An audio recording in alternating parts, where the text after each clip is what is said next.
Friends మనం ఇప్పుడు Tekumatla దాటేసాం friends.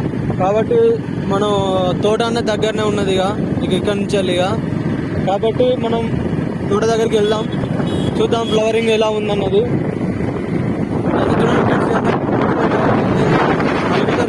ఖాళీగా అయితే ఉన్నారు. ఇక్కడ గుట్టలు ఉన్నాయి, కూడా చాలా గుట్టలు ఉంటాయి. ఇక్కడ కూడా చూసారు అన్ని మక్క పెరళ్ళు, మిరప తోటలు అన్నీ ఉన్నాయి ఫ్రెండ్స్. ఇక్కడ మనం వెళ్దాం, మనం వెళ్ళేసి చూద్దాం. ఓకే ఫ్రెండ్స్, ఇక్కడ టేక్మల్ల దాటినాక కూడా పామాయిల్ తోట ఉంది. ఇక్కడ ఇప్పుడే చెట్లు నాటారు, మొత్తం గడ్డి ఉంది ఫ్రెండ్స్. ఇలా ఈ ఓనర్ ఎవరో దున్నుతాడు కావచ్చు దీన్ని. ఇలా గొర్రెలు మేకలు మెస్తున్నాయి ఫ్రెండ్స్. చూడండి అంతా అన్ని పెట్టాడు, అన్ని పెట్టేసి దున్నకుండా గొర్రెలు మేకలు మెస్తున్నాయి. దాని మధ్యలో ఏమైనా వేసుకున్నా కూడా మంచిగా ఉండే కదా ఆయన కూడా పొలం ఆసామికి. చూడండి ఇవన్నీ దున్ని పెట్టారు. ఇక వర్షాకాలం వరకు మళ్ళీ ఏమైనా వేస్తారనుకుంటున్నా, లేకపోతే ఈ మధ్యలో ఏమైనా వేస్తారు కావచ్చు. చూడండి మక్క పెరడి, ఇక్కడ గొర్రెల అది ఉన్నది.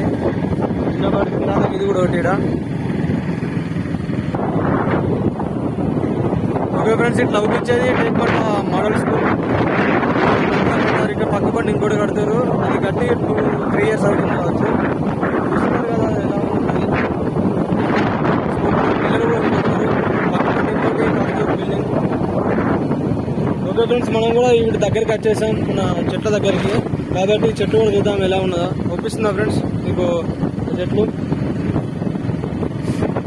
ఇక మనం ఓనర్తో మాట్లాడి అది ఎలా ఉన్నది చూడాలి. ఫ్లవరింగ్ ఫస్ట్ చూద్దాం ఫ్రెండ్స్, ఫ్లవరింగ్ కూడా ఎలా ఉన్నది అన్నది. ఓకే ఫ్రెండ్స్, మనం రీచ్ అయ్యాం దీనికి.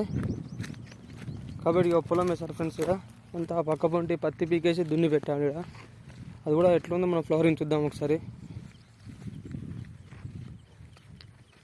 ఇటు మనకు డిస్టెన్స్ వచ్చి ఇక్కడికి మనకు ఇంటికాంచెడికి నాకు తెలిసి అందాదా 18 to 19 kilometers ఉంటాయి ఫ్రెండ్స్. పక్క పంటే మా అమ్మమ్మ వాళ్ళ విలేజ్. మా అంకుల్ కాల్ చేసి చెప్పాను నాకు ఇది ఉందని. కాబట్టి మనం కూడా ఫ్లవరింగ్ ఎలా ఉన్నది చూద్దాం ఒకసారి. ఇక్కడ ఒక బాపు ఉన్నాడు, ఆయన పిలిచి అడుగుదాం. ఆయన పిలుచుతో చూశాడు ఫ్రెండ్స్. కాబట్టి మనం మాట్లాడదాం ఒకసారి ఆయనతోటి. ఇది ఎవరిది అన్నది. చూసారు కదా ఫ్రెండ్స్, ములక్కాయలు చిన్న చిన్న ఇప్పుడే పిందెలు అవుతున్నాయి. ఇలా ఇప్పటికైతే ఏం ఫ్లవరింగ్ లేదు, ఎక్కడో కొంచెం ఉంది. అది మన బీస్కి సరిపోదు. కాబట్టి మనం ఇంకా చూడాలి బీస్ కోసం. అంకుశాపురం లేదా మీకు? మా మమ్మీ ఇది ఎన్ని రోజులు అవుతుందండి పెట్టిది? ఈ సంవత్సరం?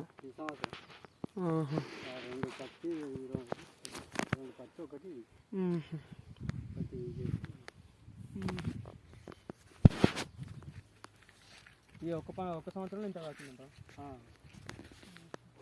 బాబు మామూలే రాగా నల్లు ఇప్పుడే కొంచెం ఎగురు ఇంకా వస్తాను, లేకపోతే గింతనే వస్తాను. ఇప్పుడే వస్తుంది స్టార్టింగ్, ఎండాకాలం స్టార్టింగ్ కదా. అది తేనెటీగ బాక్సులు తెలుసానే, అలా తేనెటీగలు నేను చేస్తా.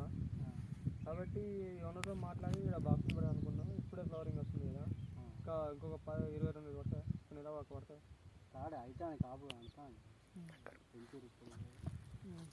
అడిగి పెట్టి చూద్దామని వచ్చిన.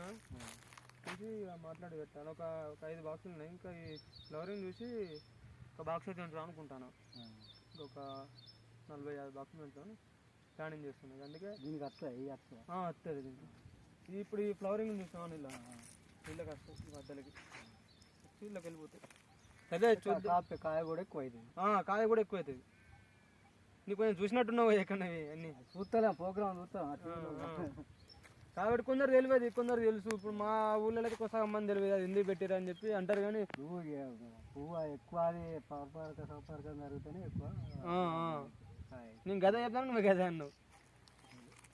అది ఎక్కువ అయితేనే ఇంక ఈయన కూడా మంచిగా కాయ కాస్తే సేలింగ్ కూడా ఎక్కువ ఉంటుంది. నల్లి గిల్లి అని తింటే. ఎన్ని ఎకరాలు పెట్టిండేది? ఎకరం మినిమం అందాజ ఎన్ని చెట్లు ఉన్నాయి? చెట్లు అంటే పత్తి గింజలు లెక్కనే చేతుడు బిగించింది పత్తి అంతగా. చేతుడు బిగి బయటికి ఎకరం ఇది బాగానే పెట్టింది. సరిపోతుంది. అదే మాట్లాడి పెడదాం అనుకో. అమ్మమ్మ వాళ్ళ ఇంటి ముంగట వెళ్ళాను రాదు. ఇదే మా వాళ్ళకి ఇక్కడనే భూమి ఉంటుంది. మామయ్య ఫోన్ చేసి చెప్పింది నాకు చూడమని, చూద్దామని వచ్చింది. ఫోన్ చేసి అడుగురా. నేను ఇక్కడ ఆయన నాది పక్క పెరడి అటు మోటార్ ఉన్నది నీకు అలాగే ఏం పోవాలని మంచిగా ఇంకొక 20 రోజులు నాకు పడుతుంది. ఓకే ఫ్రెండ్స్, ఇప్పుడు ఈ అంకుల్ కలిసాడు పక్క పొంటి చేయనట్టునే. ఈ అంకుల్ ఏమంటాడు ఇంకొక 20 రోజులు పడుతుంది ఫ్లవరింగ్ రావడానికి ఉందా. ఇది ములక్కాయలు ఫ్రెండ్స్ ఆల్రెడీ కాస్తున్నాయి చూడండి. ఇక్కడ కాస్తున్నాయి ఇప్పుడే ఫ్లవరింగ్ కూడా వస్తుంది. కాబట్టి ఓనర్తో కూడా మనం మాట్లాడి మన బాక్సెస్ అని కూడా పెడదాం. నాకు తెలిసి ఓనర్ ఒప్పుకుంటాడు. ఇట్లా ఓనర్ కూడా ఆయన అవగాహన తెలిసిన ఆయన కూడా ఏదో మాట్లాడితే ఆయన ఒప్పుకుంటాడు. చూద్దాం మాట్లాడి ఆయనతో ఏమంటాడో. Okay friends, thank you all.